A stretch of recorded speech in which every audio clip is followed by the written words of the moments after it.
Ask someone where demons come from, and you'll likely hear a familiar story. Satan and a third of the angels plummeted from heaven in a massive, spectacular fall long before humanity existed. That specific timeline is missing from the Old Testament.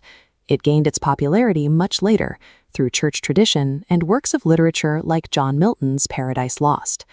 English translations often hide the nuance of the original Hebrew and Greek.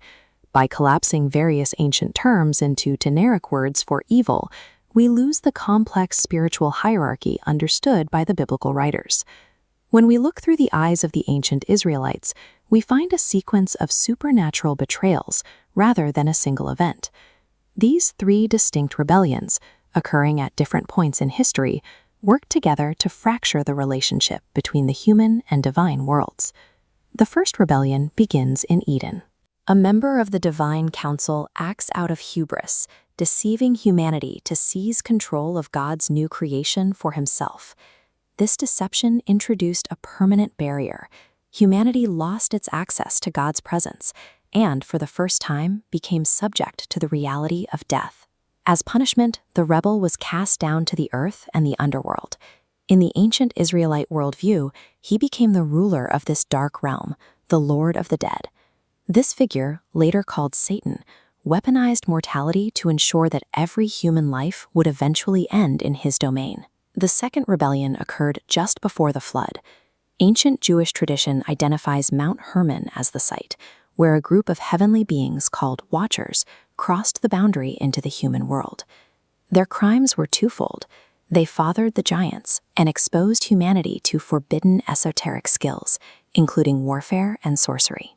This illicit knowledge inflamed human violence, and humanity became only evil continually, leading to the judgment of the flood.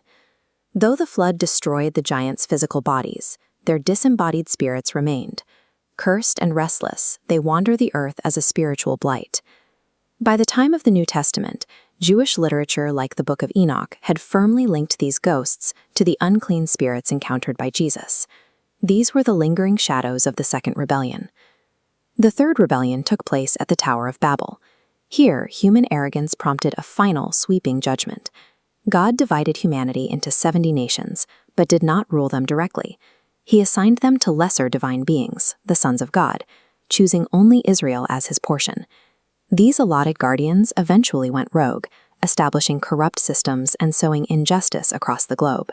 These rebellious territorial gods became the principalities and powers of the ancient world, completing a spiritual occupation that held all nations in darkness. This left the world in a state of total crisis. Humanity was cursed by death, harassed by spirits of the giants, and enslaved by territorial gods. Jesus began a targeted campaign to dismantle the effects of these three specific rebellions.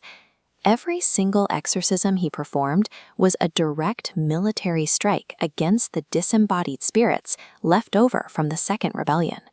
His resurrection then broke the power of the First Rebellion, conquering the curse of death that had separated humanity from God since Eden. Finally, the Great Commission launched the reclamation of the nations, stripping the rogue gods of the Third Rebellion of their authority over the earth.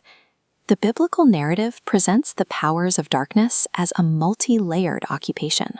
Through these three calculated reversals, that occupation was finally brought to an end.